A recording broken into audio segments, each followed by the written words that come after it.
শোনেন সবে বেনামাজি বসিয়া মৃত ব্যক্তি কি রূপে যাই চলিয়া। শোনেন সবে বেনামাজি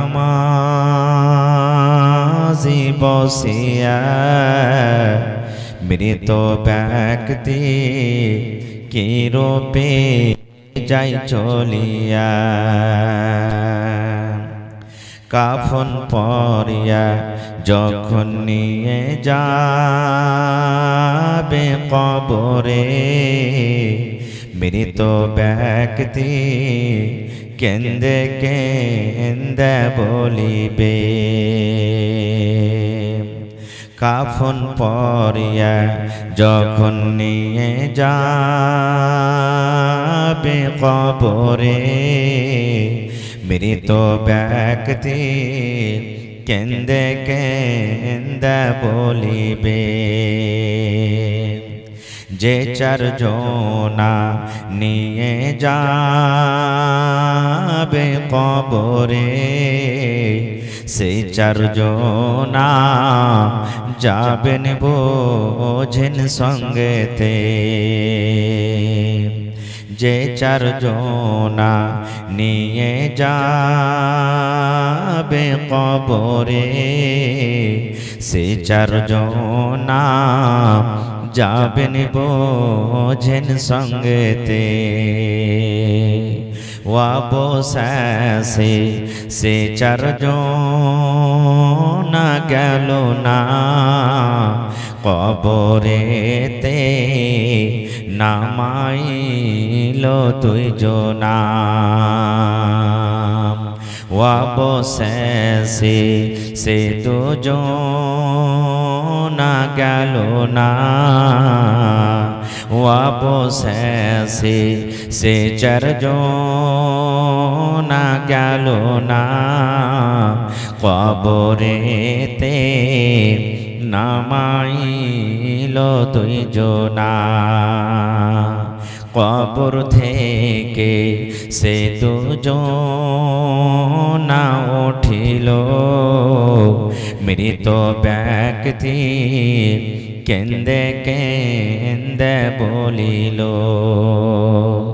কোথায় আছো পরাণের আম্মি জান গো বসিয়া দুধের দাবি দেন গো আমায় ছাড়িয়া। কোথায় আছো পরাণের ভাই বোন বসিয়া খুশির সাথে দেন গো আমায় পঠায়া। নারে তাকবীর। আজকে জলসার যোগ্যতম শ্রদ্ধেয় সভাপতি সাহেব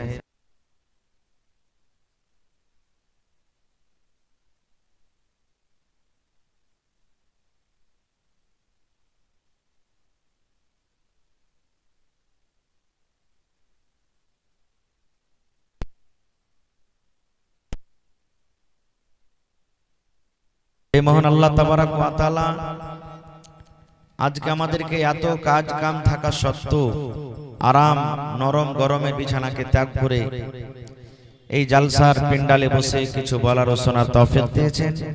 তাই আমরা সে আল্লাহ তাবারাক ওয়া তাআলার প্রশংসা করি, অন্তর থেকে মুহাব্বতের সাথে সকলেই পড়েন আলহামদুলিল্লাহ। একটু মুখ খুলে জোর করে পড়েন ভাই আলহামদুলিল্লাহ। তারপর আমাদের শেষ নবী হযরত মুহাম্মদুর রাসূলুল্লাহ পড়েন সাল্লাল্লাহু আলাইহি ওয়াসাল্লামের পর ওয়াগনন দারুদ শরীফ শান্তি দ্বারা বর্ষিত আমিন। আল্লাহুম্মা সাল্লি আলাইহি আল্লাহুম্মা বারিক।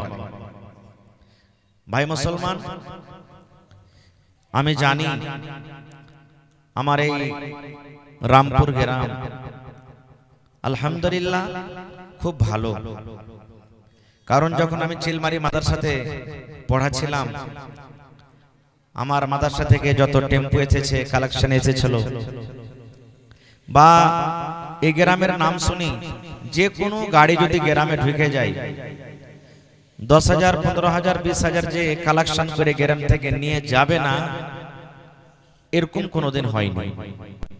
সবাই দান করেছেন আলহামদুলিল্লাহ। গ্রাম দেখেন, মনে হয় চিনতে পারা যায় না এখন গ্রাম যে কোন টাকার বাড়ি। আল্লাহ এত সুখ দিয়েছেন, দোয়া করছি আল্লাহ আরো তারাক্কি দেখ, আরো সুখ হোক।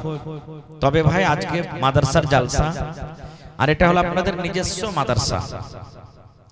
আল্লাহ রাসূল সাল্লাল্লাহু আলাইহি সাল্লাম মাদ্রাসাকে এত ভালোবাসতেন, আর মাদ্রাসার এত দরকার।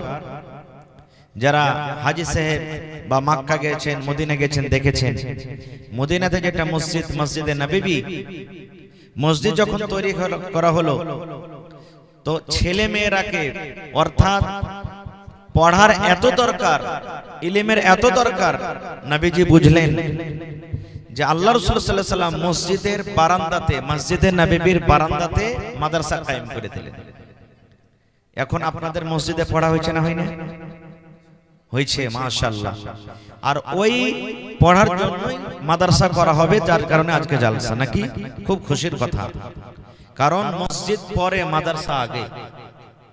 এটা মনে করিয়েন না যে মাদ্রাসা মসজিদ বানাইতে হবে না, মসজিদও দরকার, মাদ্রাসাও দরকার, তবে মসজিদ পরে মাদ্রাসা আগে। এই জন্য এদিকে আছেন মাওলানা, এই জন্য যে মাদ্রাসা যদি না থাকে তো মসজিদে কেমন করে নামাজ পড়বে যে ভাই? শিখতে পারবে কিছু? পারবে? পারবে না। এই জন্য মাদ্রাসা দরকার, মাদ্রাসাতে পড়াইতে হবে। ইলম হলো ফরজ, ইলম শিখতে হবে। রাসূল বলেছেন তালাবুল ইলমি ফারিজাতুন আলা কুল্লি মুসলিম, প্রত্যেক মুসলমান, যে বেটা ছেলে হোক কিংবা বেটি ছেলে হোক, ইলম শেখাটা কি ফরজ। এই জন্য যত যুবক নওজওয়ান আছেন আগে বাড়েন আপনারা। আমি খাস করে এই গ্রামের যারা বয়স্ক হয়ে গেছেন তারা বেচারা খাটতে পারে না, তাদেরকে অত চাপ দিব না। কিন্তু যারা নওজওয়ান, যার বয়স 15 বছর 20 বছর পার হয়ে গেছে বা হয়ে আছে, ওই সমস্ত নওজওয়ানকে বলবো, নওজওয়ান ভাই, দুনিয়াতে কিছু করেন আর চাহে না করেন, পড়ার জায়গাকে মজবুত করেন। চাহে মাদ্রাসা হোক, কনভেন্ট হোক, টিউশনের জায়গা হোক, বানাত হোক, বানিন হোক, যে কোনো জায়গা হোক, পড়ার জায়গাকে মজবুত করেন। কারণ পড়িতে গেলে আগে বাড়বেন, না পড়িতে গেলে আগে বাড়তে পারবেন না জীবনে। পড়তে গেলে এটা জরুরি নয়, দরকার নাই যে আমি পড়ালেখা করে কি করে খাবো রে, চাকরি তো পাবো না বা পাই না। দেখেন, পড়ালেখা করে চাকরি করতে হবে এটা দরকার নয়, কিন্তু ইলম শিখতে হবে। ইলম শিখতে হবে, ইলম জরুরি, দরকার, ফরজ জিনিস। একটা আপনি বিজনেস করে খাবেন, ইলমের দরকার আছে। আপনি একটা খেতে বাড়ি করবেন, ইলমের দরকার আছে। আপনি একটা মেকানিক হবেন, ইলমের দরকার আছে। প্রত্যেক জায়গাতে ইলমের দরকার আছে। বিনা ইলমে আপনি এক কদম হাঁটতে পারবেন না। আর একটা জিনিস জানেন, আপনারা বলেন যেমন যেমন দিন গেছে তেমন তেমন জামানা সময় বদলেছে না বদলে না? এক জামানা এমন ছিল যে আপনি মাঠে কাম করতে আছেন, আপনার যা নামে জমি রেজিস্ট্রি হয়ে গেছে। হয়েছে না হয়নি ভাই? এখন হয়েছে? এখন হবে? হবে না। আপনি বাড়িতে 5টা 7টা ভাইয়ের কার্ড নিয়ে এসেছেন, ডিলারের কাছে চলে গেছেন, সব ভাইয়ের কার্ড নিয়ে আনাজ ছুটি চলে এসেছে। হয়েছে না হয়নি? এখন হয়েছে? আপনি নিজের কার্ড খান্ডা দিয়ে পাঠিয়ে দেন, যদি আপনার আংটি না দেওয়া হয় তো আপনি নিজেরই দানা পাবেন না। অপার গালাতে দেখবে তো ভাইরে, জামানা এমন আসছে এখন, আপনি বেটাকে স্কুলে কলেজে মাদ্রাসাতে যে পড়িতে দেবেন সরকারি জায়গাতে, মা বাবার সার্টিফিকেট খুঁজবে সরকার কিছুদিন পরে, একবারে খুব জলদি কানুন লাগবে। দেখেন, বলবে যে মা বাবার সার্টিফিকেট নেই আর এডমিশন হবে না, একবারে 5 বছর হোক, 10 বছর হোক, 15 বছর হোক, কানুন লাগিয়ে। এই জন্য প্রত্যেক ভাইকে বলছি যে নিজের জীবনটা যে করে গেল চলে গেল, কিন্তু ছেলে পিলার ভবিষ্যৎ আপনারা সোচেন, ছেলে পিলাকে পড়ান। ভাইরে, আমি প্রত্যেক নওজওয়ানকে আমি বক্তব্য রাখার ওয়াজ করার আগে বলে যাই, আল্লাহ যাকে ক্ষমতা দিয়েছেন, কম করে 1000 করে টাকা মানুষ এখানে জমা করবেন। যারা গরিব খাচ্ছেন খাইছেন কিচ্ছু নাই, কমসে কম 500 টাকা আপনি একদিনকার মজুরি দিয়ে দিবেন। কারণ আপনার যদি 500 টাকা, 1000 টাকা, 5000, 10,000-এ যদি একটা কোন তালেবে ইলমে কোন আপনার বেটি পড়ে যদি কামিয়াব হয়ে যায়, ইনশাআল্লাহ যে মাওলানা ওয়াজ করছিলেন কবরের পুঁজি হাতিয়ার, আপনার আখিরাত দুনিয়া একবারে কামিয়াব হয়ে যাবে ইনশাআল্লাহ তাআলা। ভাই আমার, তো আজকে আমি আপনাদের সামনে কোরআন মাজিদের সূরাতুল হজ থেকে আমি এখানে আয়াত তেলাওয়াত করেছি। জি পরে গল্প করব আপনার সাথে ইনশাআল্লাহ। জি জি জি ঠিক মাশাআল্লাহ। দেখেন আমার বহিনেরা দিদিরাও দান পাঠাতে শুরু করে দিয়েছে। মাওলানা সাহেব লেখা রাখেন, আমি পরে ইনশাআল্লাহ কোনটা বলছি তারপরে তখন ইনশাআল্লাহ আপনাকে দান দেব। ভাইরে আজকে খুব কষ্ট করে আপনাকে এখানে এসেছি, ডেট দিয়েছি, লাগাতার প্রোগ্রাম, কিন্তু কি করব আমি মাওলানা নাঈমউদ্দিনের কথা না ফেলতে পারি। আপনাদের সাথে একটা মহব্বত ভালোবাসা আছে বলে এসেছি আমি, তাই আবার ডাকছি সকলকে, আপনারা যেটা কুরসি খালি আছে ভর্তি করে দিন। ভাই আমার, এটা ইংরেজিতে কোন মাস চলছে বলতে পারবেন আপনারা সামনে থেকে কেউ? ইংরেজিতে কোন মাস? মে মাস, মাশাআল্লাহ। আর কত তারিখ? 12 তারিখ। সাল কত? 2025। আর বাংলাতে জানি না। আচ্ছা আর একটু আগে চলে, আরবি মাসের কত তারিখ এটা আজকে? জানি না। একটা ছেলেকে দেখতে গেছে, 2-3টা লোক একদিন দেখে চলে গেছে, আর একদিন নতুন নতুন 2-4টা মানুষ এসে দেখতে লেগে, তো বলছে যে আরে বাবা তোমার নাম কি? তোমার মধ্যে যে জিজ্ঞাসা করছে প্রথম দিনও কিন্তু এসেছিল, কই যে তোমার মনে থাকে না তো তুমি লেখা দিতে পারো না যে আমার নাম কি? তুমি সেদিন জিজ্ঞাসা করলে ফের আজও তোমাকে কহো যে নামটা কি? হ্যাঁ ভাই আমার, আমরা মুসলমান, আল্লাহর দেওয়া নাম। আরবি মাসটাকে রেখেছেন আল্লাহ, এটা আল্লাহর দেওয়া নাম। আল্লাহ তাবারক ওয়া তাআলা আরবি মাসের নাম রেখেছেন। এটা হলো আরবি মাসের আজকে 13 তারিখ, 14 তারিখের রাত পড়ে গেছে। দিন আগে না রাত আগে? আরবি মাসের রাত আগে, দিন পরে। বুঝতে পারলেন তো? যদি কোনো বাচ্চা ধরেন মাগরিবের আজানের পর হয়ে গেল, আজকে মাগরিবের আজান হলো, বাচ্চা হয়ে গেল, আকিকা 7 দিনকে দিন লাগবে। তো ধরেন আজ সোমবার গেল নাকি, মঙ্গলবারের রাত চালু হয়ে গেল, মঙ্গলবার থেকে দিন গুনতে হবে, সোমবার থেকে হবে না। এটা মনে করিলেন ভালো করে। মেলায় জনা ফোন করে, হাজি মাওলানা সোমবারের দিন যায় রাইতে হয়েছে বাচ্চাটা, তো কোন দিন থেকে দিন ধরবো? জি মাওলানা তো মঙ্গলবার থেকে ধরতে হবে। যদি কহে মাওলানা মাগরিবের আজানের টাইম হয়ে গেছে, আজানও শুরু হয়েছে, ছেলেটা হয়েছে, তাও মঙ্গলবার থেকে হবে। আজান কখন হয়? চিকাস দুবার আগে না পরে? জোরে বলে। হ্যাঁ, তো যেমনি আজান হয়ে গেল তেমনি এই রাত চালু হয়ে গেল, পরের দিনকার রাত। ভাই আমার, তা আল্লাহ যদি বাঁচিয়ে রাখে আমাদেরকে, ইনশাআল্লাহ তাআলা সামনে মাসের আরবি জিলহিজ্জা মাসের 10 তারিখ আমরা কুরবানি করব এবং ঈদুল আজহার নামাজ পড়ব ইনশাআল্লাহ তাআলা। এই কুরবানি সম্পর্কে কিছু কথা আপনাদেরকে বলবো। ভাই আমার, তাহলে কুরবানি করার 4টা দিন আছে। কয়টা দিন? ভালো করে শুনবেন, দামি কথা দিয়ে যাবো যে আপনারা ইনশাআল্লাহ কুরবানি 4 দিন পর্যন্ত করতে পারবেন। কয় দিন?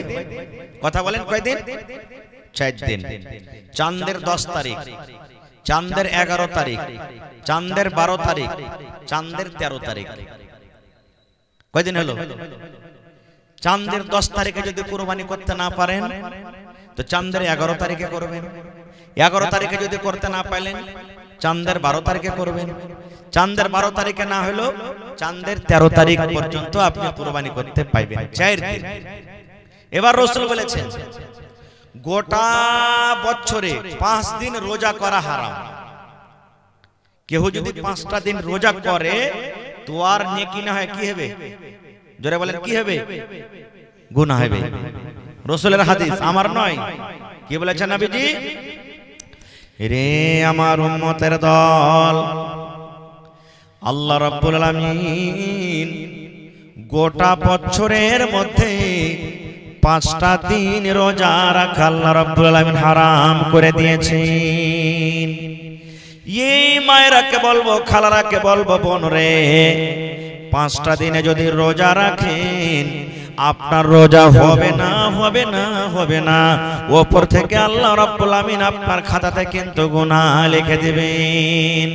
বলবেন মাওলানা জি 5টা দিন কোন কোন দিন রোজা রাখা হারাম, কোন 5টা দিনে রোজা করলে গুনাহ হয়ে যাবে?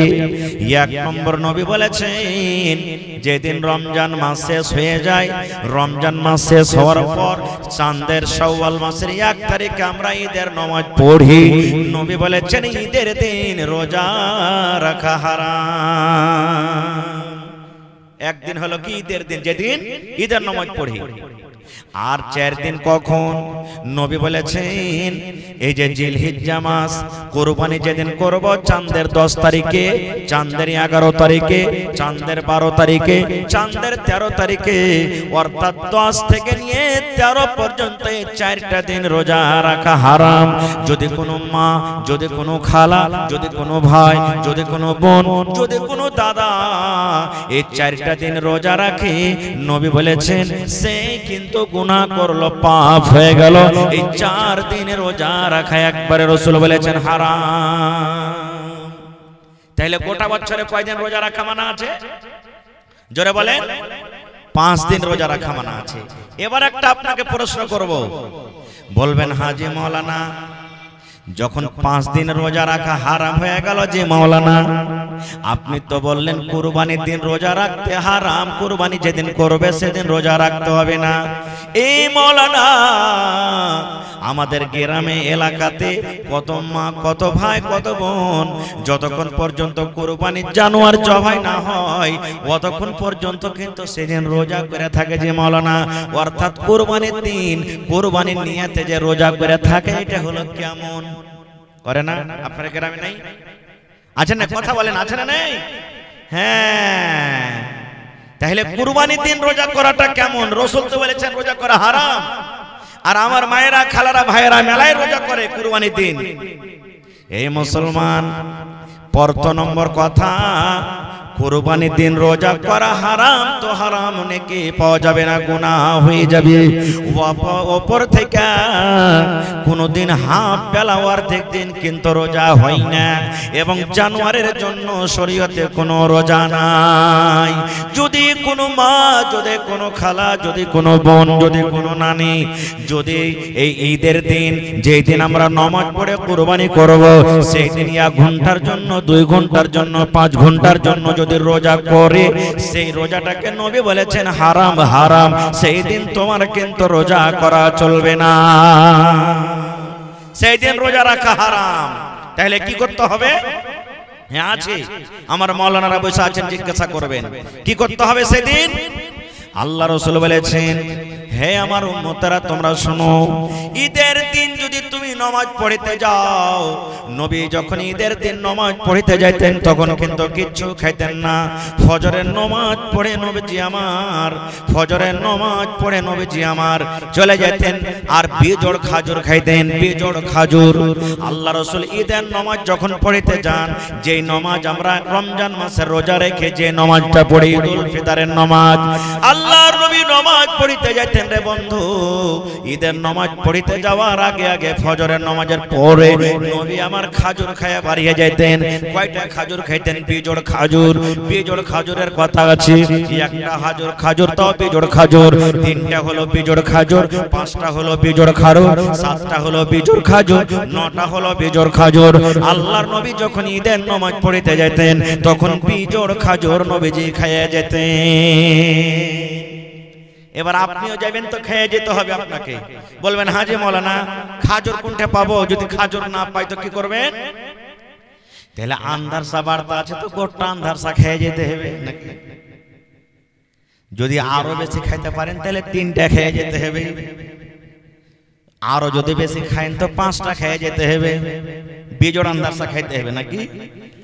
হাজি মাওলানা 1 পাচ্চা আন্ধারসা খাইতে পারি না, গোটা গোটা আন্ধারসা কেমন করে খেয়ে যাব? এই মুসলমান, এখানে গোটার কথা নয় রে বন্ধু।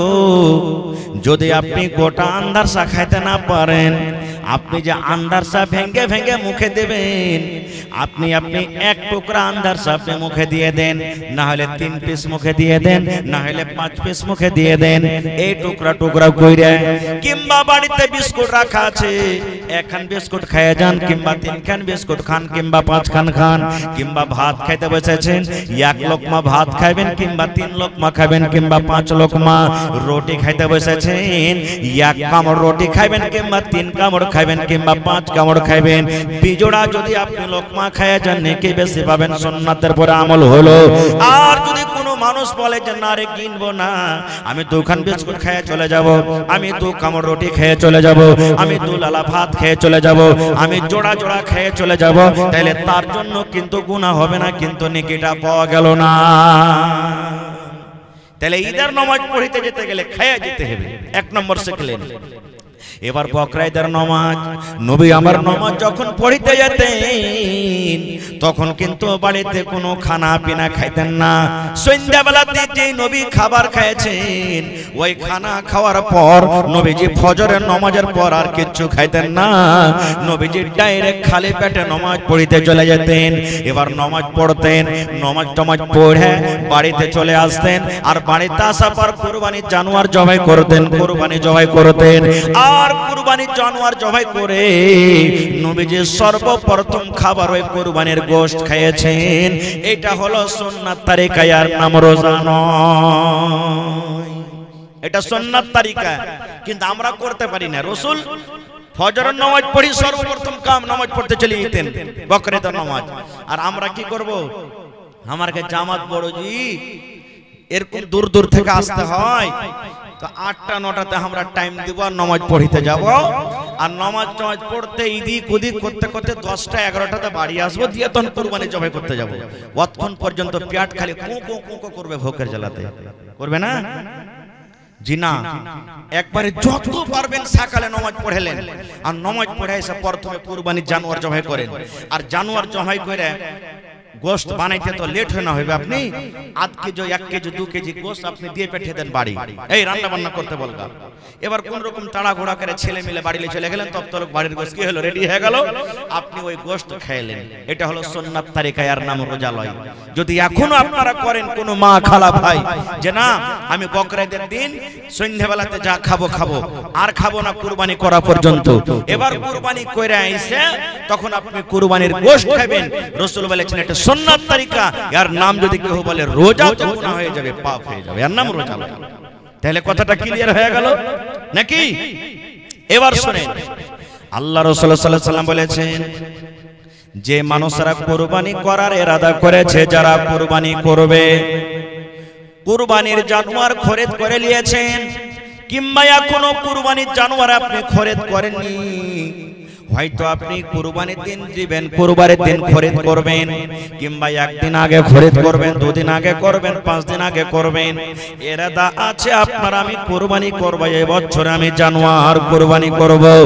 নবী আমার বলেছে উম্মত রে, যখন তোমার জিলহিজ্জা মাসের চাঁদ পশ্চিম দিকে উঠে যাবে, তখন থেকে নিয়ে যতক্ষণ পর্যন্ত তোমার জানোয়ার কুরবানি না করা হবে, ততক্ষণ পর্যন্ত তুমি মাথার চুল কাটতে পাবে না, তুমি মোজ বানাইতে পাবে না, দাড়ি বানাইতে পাবে না, বগলের চুল তুমি ছেলতে পাবে না, সারাম গাছ গোড়াতে তুমি চুল যে হয় চুল সাফ করতে পাবে না, কোনি তুমি কাটতে পাবে না। আল্লাহ রাসূল বলেছেন উম্মত, মাথার চাঁদি থেকে নিয়ে পার তালা পর্যন্ত যে কোনো চুল আছে তুমি কিন্তু কুরবানি হওয়া পর্যন্ত তুমি কাটতে পাবে না। কখন? এই যে জিলহিজ্জা মাসের চাঁদ উঠে গেল, আর আপনি নিয়ত করেছেন আমি কুরবানি করব, কিন্তু কুরবানি জানোয়ার এখানে আপনি কিনেননি বা কিনে নিয়েছেন। মেলা জনের খাসি আছে না নাই? মেলা জনা কুরবানি কিনে নিয়েছেন না লেনি? আর মেলা জনা কুরবানি লেনি, আচ্ছা লিব একদিন আগে, আচ্ছা যেদিন কুরবানি হবে সেদিন নিয়ে এসে হাট থেকে জবাই করে দেব, এরকম নিয়ত করেছে। ওই লোকের জন্য রাসূল বলেছেন তুমি মাথার চাঁদি থেকে নিয়ে পার তেলা পর্যন্ত কোনো জিনিস তুমি কাটতে পাবে না। এবার বলবেন হাজি মাওলানা কুরবানি কারনেওয়ালা তো পোল্ট্রি মুরগির দোকান দিচ্ছে, এরকম তো হয় না, আছে না নাই? গ্রামে নাই যে পোল্ট্রি মুরগির দোকান দেয়? মাওলানা জি তাহলে ও কি করবে? ও কি মুরগি কাটতে পাবে না? কত তো ভাই এমন আছে মৌলানা যে গোশতের ব্যাপারে করে, অর্থাৎ খাসি জবাই করে বিক্রি করে, তাইলে কি করবে? এই মুসলমান, নবীর হাদিস আমি বললাম যে কুরবানি করবে শুধু আর নিজের শরীরের কিছু কাটবে না। ও যদি মুরগি জবাই করতে চায় তো মুরগি জবাই করতে পারে, ও যদি গরু জবাই করতে চায় তো গরু জবাই করতে পারে, ও যদি খাসি জবাই করতে চায় তো খাসি জবাই করতে পারে। কুটুম বাড়িতে চলে এসেছে, এবার মুরগি বাড়িতে আছে, মুরগি জবাই করার দরকার হয়েছে, মুরগি জবাই করতে পারে। বন্ধুরে, ও অন্য কোন জিনিস জবাই করবে এতে কোনো মানা নাই, কিন্তু শুধু শরীরের নিজের ও কিন্তু কিছু কাটতে পাবে না। এই সমস্ত জিনিস থেকে আমাদের কি করতে হবে? বাঁচতে হবে। আর একটু আগে চলেন, আমরা কুরবানি যখন জবাই করি, কুরবানি দিই, আমরা কি করি? আচ্ছা, এই খাসিটা এবেকার আমার মার লেগে দিন, আর বছর দিয়েছি বাপের লেগে, এবেকার দিব নানার জন্য, এবেকার দিব আমার জন্য। এই যে খাস করে আমরা দেখি দিনে, জোরে বলেন দেখি দিনে। বন্ধুরে আমার, নবী বলেছেন, হে আমার উম্মত, একটা জানোয়ার, একটা গোটা জানোয়ার যদি আপনি কুরবানি করেন, একটা গোটা জানোয়ার, আপনার বাড়িতে যতটি পরিবার আছে, ছেলে মেয়ে বেটি বহু আছে, সকল মানুষের জন্য একটা গোটা জানোয়ার কাফি হয়ে গেল।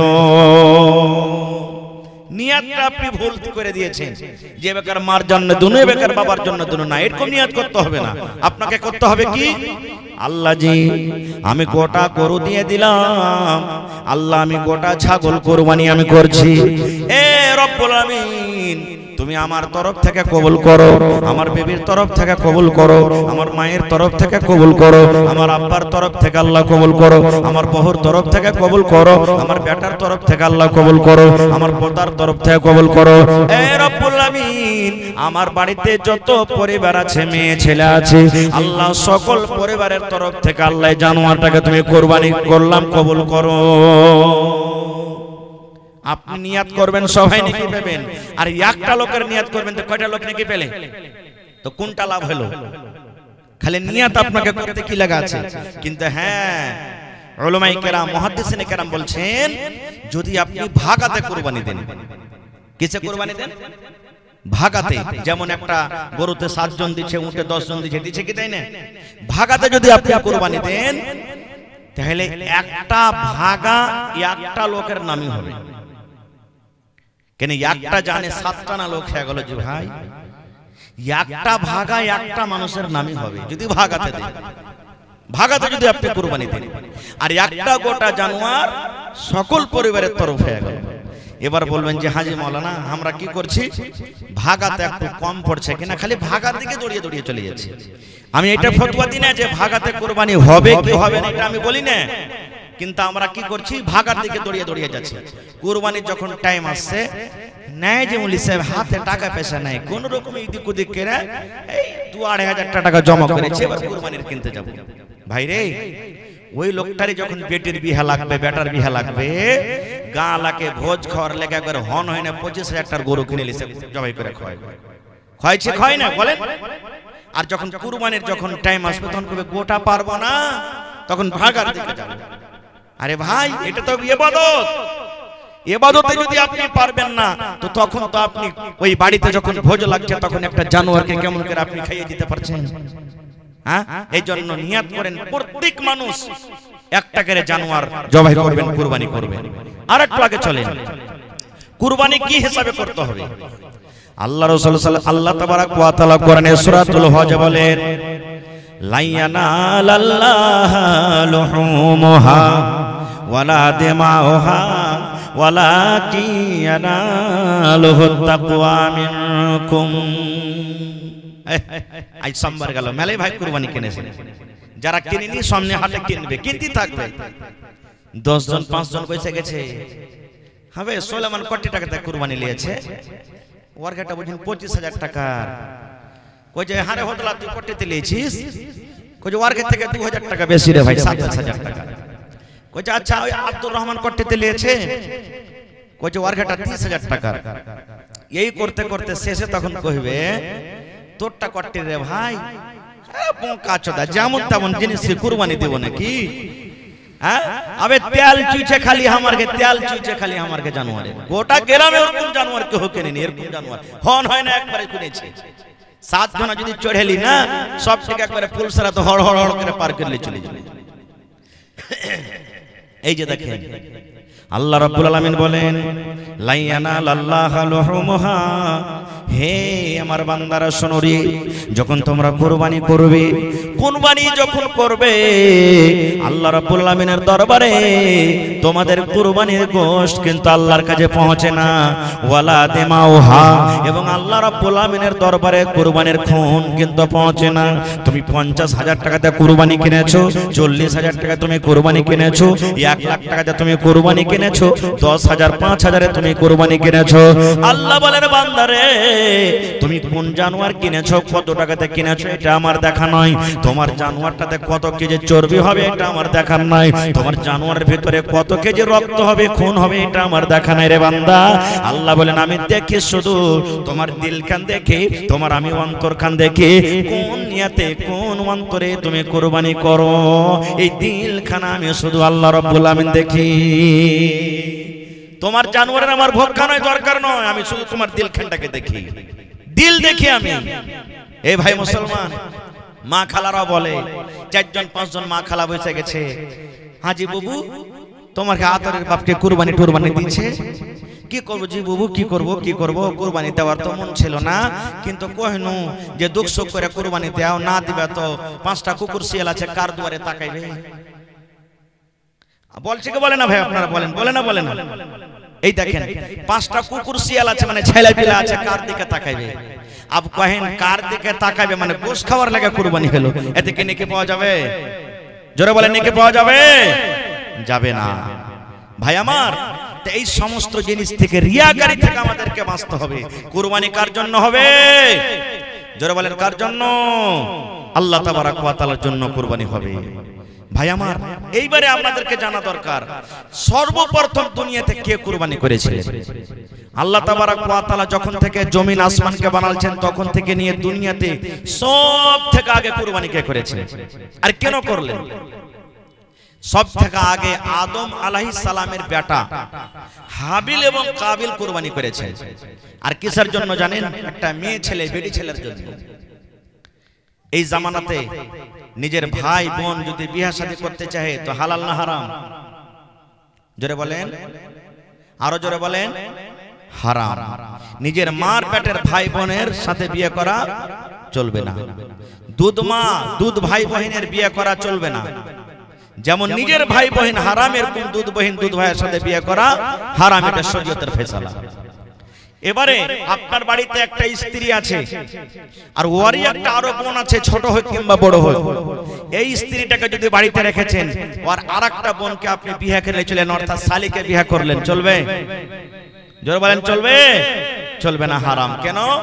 আল্লাহ রাসূল বলেছেন নিজের মায়ের পেটের দুটা বোন একটা হাজবেন্ড একটা শাওহারের কাছে থাকতে পাইবে না, একটাকে তোমাকে তালাক করতে হবে। তুমি যদি পরে কার শালীটাকে বিয়ে করে নিয়ে আসো তো আগে কারটাকে তোমাকে তালাক করতে হবে। নিজের মায়ের পেটের বোন 100তে 203 হয়ে একটা লোকের বিবি হয়ে জীবনে কোনোদিন থাকতে পাবে না, এটা রাসূলের হাদিস ভাই আমার। তো ওই জামানাতে আদম আলাইহিস সালাম এবং মা হাওয়া যখন আল্লাহ তাবারাক ওয়া তাআলা তাদেরকে দুনিয়াতে দিলেন, মেলায় লম্বা কাহিনী ঘটনা আছে, আমি ওদিকে যাব না। আল্লাহ তাবারাক ওয়া তাআলা সিস্টেম করলেন যে একসাথে একটা ছেলে একটা মেয়ে হইতো, অর্থাৎ একটা বেটা একটা বেটি। ধরেন সামনে বছর একটা বেটা ছেলে একটা বেটি ছেলে হবে, এই বছর একটা বেটা ছেলে হলো একটা বেটি ছেলে হলো, ডাবল ডাবল জোড়া জোড়া সন্তান পয়দা হয়। এবার কেমন করে তারকে বিয়ে শাদী হতো? আল্লাহ রাব্বুল আলামিনকে দুনিয়াকে আবাদ করনা আছে, দুনিয়াতে মানুষ বাড়ানো আছে। তো আল্লাহ রাব্বুল আলামিন কি করতেন? এখন 2025 সাল চলছে, ধরেন উদাহরণ দিচ্ছি, 2024 সালে যেই সন্তান অর্থাৎ যে বেটা বেটি হলো ওরা নিজের মায়ের পেটের ভাই বোন হয়ে গেল, ওদের সাথে বিয়ে করা চলবে না। আর 2025 সালে যেই মায়ের পেট থেকে সন্তান হলো, এরা নিজের ভাই বোন হয়ে গেল, এরা বিয়ে শাদী করতে পারবে না। কেমন হতো? 2024 সালের বেটা 2025 সালের বেটি, 2025 সালের বেটা 2024 সালের বেটি, মানে 1 বছর আগে যেটা বেটা হয়তো 1 বছর পরের বেটার সাথে, আর 1 বছর আগে যেটা বেটি হয়তো 1 বছর পরেকার বেটার সাথে, মানে এরকম ভাবে সিস্টেম আল্লাহ রাব্বুল আলামিন করেছিলেন। লম্বা ঘটনা ছোট করে বলি। আদম আলাইহিস সালামের দুজন বেটা, একটা নাম হলো কাবিল, একটা নাম হলো হাবিল। কাবিল হলো বড় আর হাবিল হলো ছোট। কোরআনের কথা বলছি আপনাদেরকে। এবার কাবিল বড় আগে জন্ম নিয়েছেন, ওর সাথে যেটা আদম নবীর বেটি হয়েছে অর্থাৎ কাবিলের বোন হয়েছে, এটা দেখতে একটু সুন্দর, বেশি দেখতে সুন্দর। আর হাবিল হলো আদম নবীর একটা ছোট বেটা, পরে হয়েছেন। আর ইয়ার সাথে যেটা বেটি ছেলে হয়েছে একটু ওর থেকে দেখতে কম সুন্দর। শরীয়ত কি বলছে? ওই বেটি ছেলে এর সাথে, এর একটা ওর সাথে। কাবিল তখন বলছে হাবিলকে, যে যখন সময় হলো বিয়ের, তখন বলছে না, আমার সাথে এটা হয়েছে, আমি তাকে বিয়ে করব। কিন্তু শরীয়তের নিগাতে এটা হারাম, চলবে না। নিজের ভাই বোন না হয়ে গেল, বলছে না আমার সাথে এটা হয়েছে, আমি তাকে বিয়ে করব।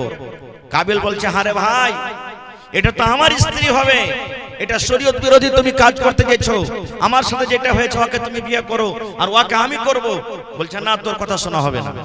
এরা দুইজন নিজের আব্বা হযরত আদম আলাইহিস সালামের কাছে চলে গেলেন। এবার আদম আলাইহিস সালাম তাদেরকে বুঝালেন, বুঝলো না। শেষের বেলাতে আদম নবী তখন বললেন যে তোমরা কুরবানি করো, যার কুরবানি কবুল হবে সেই তাকে বিয়ে করবে, আর যার কুরবানি কবুল না হবে সে একে বিয়ে করবে। যেটা এখন হয়েছে, মানে যেটা সিস্টেম ছিল ওই মতো চলবে। বলছে ঠিক আছে। কাবিল তো মনে মনে বলছে আমি বড়, আমার কুরবানি আল্লাহ রাব্বুল আলামিনের দরবারে কবুল হবে, আমি কুরবানি করব। এবার দু ভাই কুরবানি করলেন। কি কুরবানি জানেন? হাবিল মানে আদম আলাইহিস সালামের ছোট বেটা একটা জানোয়ারের কুরবানি করলেন, আর কাবিল আদম আলাইহিস সালামের বড় বেটা গম, জও এই ধরনের কিছু আনাজ কুরবানি করেছিলেন, রেখে দিলেন। তখন কুরবানির সিস্টেম কি ছিল জানেন? তখন থেকে নিয়ে ঈসা নবী পর্যন্ত কুরবানির গোশত খাওয়া হারাম ছিল, কুরবানির গোশত খেতে পেত না। আল্লাহর এটা বিধান। কুরবানির জানোয়ারকে জবাই করে ময়দানে গলিতে ফেলে দিলে, এবার যার হালাল টাকার কুরবানি, যার কুরবানি আল্লাহ রাব্বুল আলামিনের দরবারে কবুল হবে, আসমান থেকে আগুন আসতো আল্লাহর হুকুমে, আর আগুন এসে যার হালাল টাকার কুরবানি ওর কুরবানিকে কবুল করতে করতে জ্বলিয়ে দিত। আর যার হারাম টাকার কুরবানি, যার কুরবানি কবুল হবে না, ওই কুরবানিটা কিন্তু জমিনে পড়ে যেত। এই জামানাতে যদি ভাই এরকম থাকতো তো বলেন অবস্থা কি হতো নাকি? আল্লাহুস সামাদ। তো ওরা কুরবানি করে দিলেন, হাবিল কাবিল কুরবানি করলেন। এ ভাই মুসলমান, এবার কাবিল কিছু আনাজ কুরবানি করলেন, হাবিল আদম নবীর ছোট বেটা একটা জানোয়ারের কুরবানি করে দিলেন। কুরবানি করে জমিনে রাখা আছে আল্লাহ রাব্বুল আলামিনের পক্ষ থেকে, আল্লাহ রাব্বুল আলামিনের তরফ থেকে। এবারে কিন্তু আগুন এলো, আগুন ঘুরতে লাগলো। কুরবানির পাঞ্জরে পাঞ্জরে পাঞ্জরে পাঞ্জরে আগুন ঘুরতে লাগলো। ঘুরতে ঘুরতে ঘুরতে আদম আলাইহিস সালামের ছোট বেটা যে একটা জানোয়ারের কুরবানি করেছিলেন, যে একটা জানোয়ারকে জবাই করেছিলেন, এর কুরবানি কিন্তু আল্লাহ রাব্বুল আলামিনের দরবারে কবুল হয়ে গেল। এবং আদম নবীর বড় বেটা যে আনাজ পানি কুরবানি করেছিলেন, এর কুরবানিটা কিন্তু জমিনে পড়ে থেকে গেল। এর মন খুব খারাপ, হ্যাঁ আমার বেইজ্জতি হয়ে গেল, আমার কুরবানি কবুল হলো না, ছোট ভাইয়ের কুরবানি এই কবুল হয়ে গেল। এই দেখেন শয়তান নিজের চাল চালাইতে লেগেছে। এখন দেখেন শয়তান কাবিলের ভিতরে কথা দিতে লেগেছে, খেপা তুই তো বড় রে, বেইজ্জতি হয়ে গেলি, কি দেখছিস, হটিয়ে দেখ রাস্তা থেকে, সাফ করে দেখ, হটিয়ে দে। বন্ধুরে আমার, এবার আদম নবীর বড় বেটা কাবিল রাগ করে নিজের ছোট ভাইকে মারতে শুরু করে দিলেন। মারতে লাগলেন, তোকে দুনিয়াতে রাখবো না, তোর কুরবানি কবুল হয়ে গেল, আমার হলো না, তোকে দুনিয়াতে রাখবো না, তোকে মারতে মারতে শেষ করে দিব। যেমনি মারতে যায়, এবারে কাবিল তখন হাবিল তখন বলছেন, আদম নবীর ছোট বেটা ভাই রে, আমি তোমার থেকে ছোট, আমার বয়স হলো কম, তুমি আমার থেকে বড়, তুমি হইলা আমার বড় ভাই, তুমি যদি আমাকে মারতে মারতে মারতে মারতে মারতে মারতে মেরে শেষ করে দাও, আমি মরে যাব, দুনিয়া থেকে শেষ হয়ে যাব, কিন্তু আমি তোমাকে মারবো না, তোমার গায়ে আমি হাত তুলবো না, তুমি আমাকে মেরে দাও, তুমি আমাকে শেষ করে দাও, যতই তুমি আমাকে মারো কেন আমি কিন্তু তোমার গায়ে হাত তুলবো না, তোমাকে আমি মারবো না। আল্লাহ রাসূল বলেছেন মারতে মারতে মারতে মারতে কাবিল ছোট ভাইকে নিজের কিন্তু মার্ডার করে দিলেন, মার্ডার হয়ে গেল। নবী বলেছেন দুনিয়াতে সর্বপ্রথম মানুষের মত হলো কার, মানে হাবিলের। দুনিয়াতে হাবিলের আগে কোনো মানুষ আর মরেনি, এটা ভালোভাবে শিখালেন। যদি কোনো মানুষ আপনাকে প্রশ্ন করে দেয় ভাই রে আই তো তুমি জালসা শুনলে, তো জালসাতে একটা কথা বলো তো, দুনিয়াতে সব থেকে যে মানুষটা মরেছিল লোকটার নাম কি? না তো হযরত হাবিল। কিভাবে মত হয়েছিল? না তো বড় ভাই কাবিল ওকে মারতে মারতে মারতে মারতে শেষ করে দিয়েছে। আল্লাহ রাসূল বলেছেন উম্মত দুনিয়াতে যত মার্ডার হবে বন্দুকের গুলিতে মারো, ছুরিতে মারো, চাকুতে মারো, তীর তলোয়ারে মারো, বোমে মারো, টুটি চিপে মারো, যে কোনো হালাতে দুনিয়াতে মানুষকে মার্ডার করে দেওয়া হবে, জুলুম অত্যাচারের কারণে মার্ডার করে দেওয়া হবে। আল্লাহ রাসূল বলেছেন প্রথম গুনাহ আল্লাহ রাব্বুল আমিন আদম নবীর বড় বেটা কাবিলের ঘাড়ে চাপিয়ে দিবেন। প্রথম গুনাহ প্রথম পাপ ওই যে কাবিলের ঘাড়ে চাপাবে, তারপরে আল্লাহ রাব্বুল আমিন যে মার্ডার করবেন তার ঘাড়ে চাপিয়ে দিবেন। সর্বপ্রথম মার্ডার কে? হযরত হাবিল আলাইহিস সালামকে করেছিলেন, হাবিলকে করেছিলেন। ভাই মুসলমান, এবারে মানুষ তো এর আগে মরেনি, মেরে তো দিলে ভাইকে, ভিতরে আফসোস চলে এলো, আল্লাহ কি করব, রাগের সময়তে মানুষ মার্ডার করে দিচ্ছে। যখন পুলিশের তাড়তা লাগে তখন কইছে আল্লাহ কি করব রে, কে না মারনো রে, কে না মারনো। এই যে তো রাসূল বলেছেন, একজন সাহাবী কে রাসূল সাল্লাল্লাহু আলাইহি ওয়াসাল্লাম জিজ্ঞাসা করছেন, এই আমার সাহাবী দুনিয়াতে সবথেকে শক্তিশালী কে, তাকাতওয়ার কে? আপনারা বলেন তো কে তাকাতওয়ার? যে 10টা মানুষকে লড়ে ফেল দিয়েছে নাকি?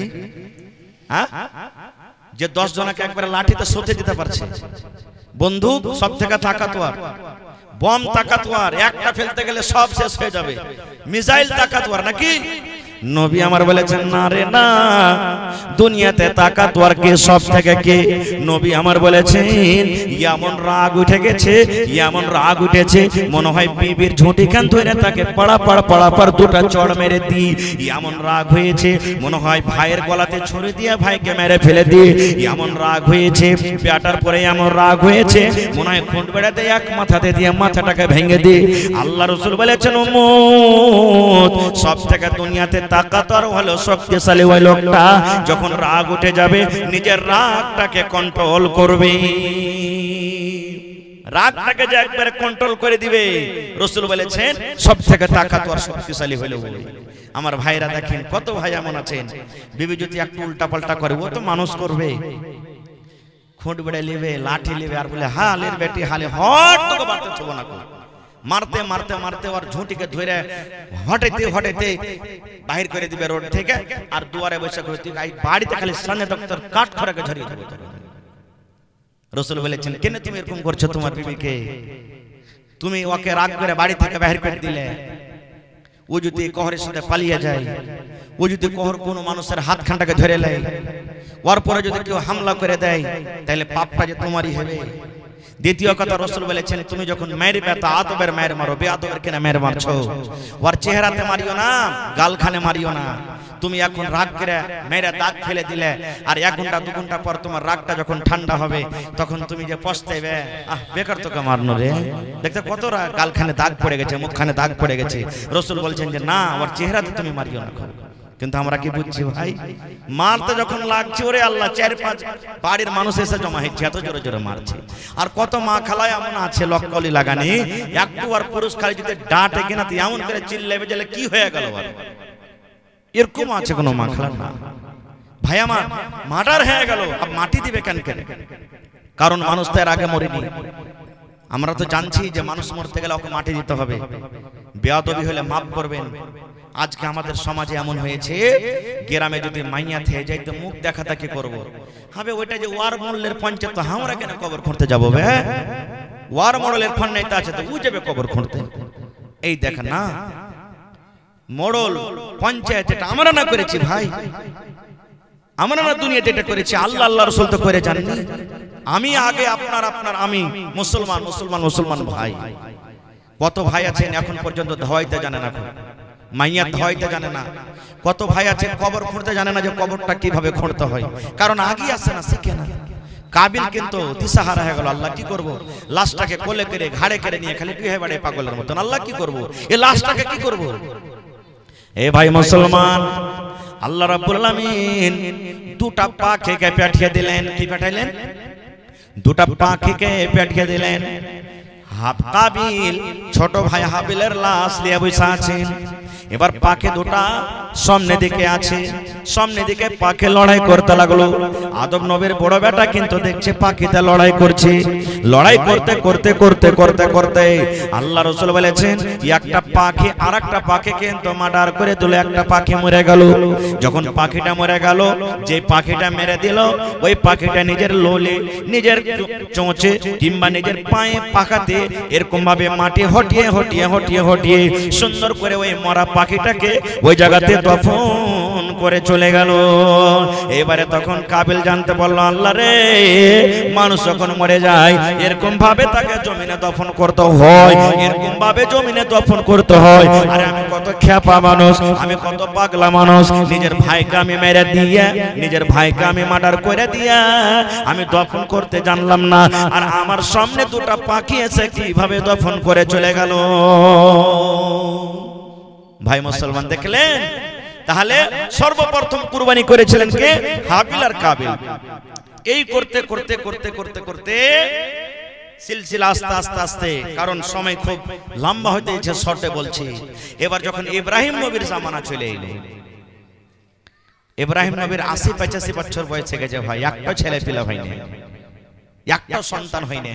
আজ যদি আমাকে 10 বছর 5 বছর বিয়ে শাদী হয়ে যায়, ছেলে পিলা না হয়তো কোনঠে না যাব না, কত পীর বাবার কাছে যাব, কোন গাছের তলাতে যাব, কোন মন্দিরের কাছে যাব, কোনঠে যাব, হে আঁচল পেঁচে পেঁচে দোয়া করবো, আল্লাহ তুমি একটা ছেলে দাও। আল্লাহ, আল্লাহ ঠোঁট মোটা হয় তা চলবে, কান কাটা হয় তা চলবে, দাঁত ভাঙা হয় তা চলবে, কিন্তু আল্লাহ ছেলে দাও।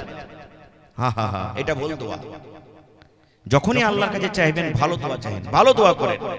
আপনি খারাপ ছেলে চাইতে পারলেন, খারাপ দোয়া করলেন, ওই জায়গাতে যদি ভালো দোয়া করেন তো আল্লাহ আপনাকে ভালো ছেলে দিবে না। দেখেন ইব্রাহিম নবীর ৮০-৮৫ বছর বয়স, মাথার চুল পেকে গেছে, বুড়িয়ে গেছেন, বয়স হয়ে গেছে, স্ত্রী বুড়িয়ে হয়ে গেছে, বুড়ি হয়ে গেছে, সন্তান কিন্তু হয়নি। কিন্তু আল্লাহর জাত, আল্লাহর রহমত থেকে কোনোদিন নিরাশ হয়ে যায়নি। এত বয়সে দোয়া করছেন আল্লাহর কাছে, কি জানেন? রব্বে হাবলি মিনাস সালিহিন, আল্লাহ তুমি একটা নেককার বেটা দাও আল্লাহ আমাকে, আল্লাহ সালেহ বেটা দাও আল্লাহ, আল্লাহ নেককার বেটা বেটি দাও। আমরা তো দোয়া করছি আল্লাহ বেটা বেটি দাও, কিন্তু নেককার বেটা বেটি দাও এটা দোয়া করি না। না, দোয়া করতে হবে। আওলাদ যখন সন্তান পেটে থাকবে আপনাকে দোয়া করতে হবে, আল্লাহ আমার স্ত্রীর পেটে যেটা সন্তান হবে, আল্লাহ সন্তানটা তুমি নেককার করিও, আল্লাহ বেটা হোক বেটি হোক, আল্লাহ তুমি নেককার করিও, দিনদার করিও। আল্লাহ, আল্লাহ যত ইমানদার হয়, মুনাফিক না হয়, আল্লাহ চোর ডাকাত লুচ্চা লাফাঙ্গা না হয়, এরকম ভাবে আপনাকে দোয়া করতে হবে। যেদিন বিবির সাথে আপনি মিলামিশা করবেন সেদিন আপনাকে দোয়া পড়তে হবে, বিসমিল্লাহি আল্লাহুম্মা জান্নিবনা শাইতান ওয়া জান্নিবিশ শাইতানা মা রাযাকতানা। এই দোয়া পড়ে আপনাকে বিবির সাথে মিলামিশা করতে হবে। কিন্তু আমরা দুয়া ঠুয়া কি জানি, কয়টা লোক পড়েছি আমরা। খায়ের যাও, ইব্রাহিম নবী দোয়া করছে, আল্লাহ তুমি আমাকে একটা সালেহ নেককার ছেলে দাও। আল্লাহ, আল্লাহ রাব্বুল আলামিন ইব্রাহিম নবীকে তখন আল্লাহ রাব্বুল আলামিন খবর দিয়ে দিলেন, খুশখবরি দিয়ে দিলেন, ফাবাশশারনাহু বিগুলামিন হালিম। হে ইব্রাহিম, তুমি আমার কাছে নেককার ছেলে চাইলে, তুমি আমার কাছে সালেহ ছেলে চাইলে, তুমি আমার কাছে দিনদার ছেলে চাইলে। ইব্রাহিম, আমি আল্লাহ রাব্বুল আলামিন তোমাকে আমি সন্তান দিলাম। কেমন সন্তান দিলাম? তোমার ছেলেটা তো নেককার হবে, তোমার ছেলেটা তো দিনদার হবে, তোমার ছেলেটা দিনদার হবে, তোমার ছেলেটা নেককার হবে। তার সাথে সাথে আল্লাহ বলেন হালিম, তোমার ছেলেকে আমি হুঁশিয়ার করে আমি দুনিয়াতে তোমাকে খুশখবরি দিলাম। তোমার ছেলেটা চালাক খুব হবে, হুঁশিয়ার হবে। আর আমারকে ছেলে পেলে যদি খালি একটা কালি কহে দেয়, গোরে গোরে মুখরাতে কালা কালা চশমা, যে আমারকে ছেলে আব্দুল্লাহর নিয়ে মাথা কত টেক্কাবে, কত গান কইতে পারছে। এই দেখেন, এইটা আমরা টেক্কা মনে করছি, হুঁশিয়ার মনে করছি না। আল্লাহ বলছেন ইব্রাহিম, 80-85 বছর বয়সে আমার কাছে আওলাদ চাহালি, আমি আল্লাহ কবুল করব, যা তোর ছেলেটা নেককার হবে এবং হুঁশিয়ার হবে। খায়ের যা হোক, লম্বা ঘটনা ছোট করে আমি বলছি কাইটে। দুনিয়াতে সন্তান হয়ে গেল। দুনিয়াতে যখন সন্তান হয়ে গেল, তার নাম রাখা হলো ইসমাইল। সে একজন নবী দুনিয়াতে গুজরেছেন, ইসমাইল আলাইহিস সালাম। ওর মায়ের নাম হলো কি? বিবি হাজেরা। ইব্রাহিম নবীর দুজন স্ত্রী ছিলেন। বড় স্ত্রীর নাম সারা আলাইহিস সালাম, আর ছোট স্ত্রীর নাম কি? হাজেরা আলাইহিস সালাম। তো বিবি হাজেরার পেট থেকে সন্তান হলো কে? ইসমাইল নবী। এবার আল্লাহ তাআলা তাকে আদেশ করলেন, ইব্রাহিম, তোমার বিবিকে এবং তোমার বাচ্চাটাকে তুমি বাড়িতে রাখিও না। কোথায় রাখবে? এমন জায়গাতে তুমি রেখে এসো যেখানে কোনো গাছপালা নাই, গাঁ গ্রাম নাই, পানি নাই, লোকজন মানুষ টানো কিছু নাই, এরকম তুমি জায়গাতে রেখে এসো। সেই জায়গাটা কি? কাবা শরীফ। কাবা শরীফ তখন মাটিতে একবারে বরাবর হয়েছিল, ভেঙে চুরে বোঝা যাচ্ছিল না যে জায়গাতে কাবা শরীফ ছিল, ঘর ছিল, একবারে মাটিতে ভেঙে বরাবর হয়েছিল। আল্লাহর আদেশে এক কলসি পানি আর অল্প কিছু খাজুর, ইব্রাহিম নবী একটা উটে চাপলেন, আর হাজেরা এবং ইসমাইল মা বেটা এক উটে চাপলেন, আর দিয়ে হাঁটতে লাগলেন। এখন কয়েকদিন থেকে রোদ পড়ছে না, পড়ে না? জোরে বলেন। অন্য দিন থেকে আজকের দিনটা খুব ভালো গেল নাকি? এই যে হাঁটতে লাগলেন, আর আরবের দেশ তো জানছেন কত আরো গরম, রোদ মনে হয় পা থেকে পুড়ে ছাই হয়ে গেল। এবারে তারা হাঁটতে লাগলেন। মা হাজেরা কিন্তু জানেন না যে আমাদেরকে কোথায় নিয়ে যাবেন। হাঁটতে হাঁটতে হাঁটতে ওই জায়গা যেখানে আল্লাহর আদেশ এসেছে যে মা বেটাকে তোমরা রেখে এসো, ওখানে রেখে দিলেন। রেখে দেওয়ার পর দুটা উটকে নিয়ে ইব্রাহিম নবী হাঁটতে শুরু করলেন। মা হাজেরা বলছেন যে মনে হয় উট চড়াইতে গেল নাকি, চলে আসবেন। হাঁটতে হাঁটতে দেখছেন যে সাফা মারওয়া পাহাড় পার হয়ে চলে গেছে।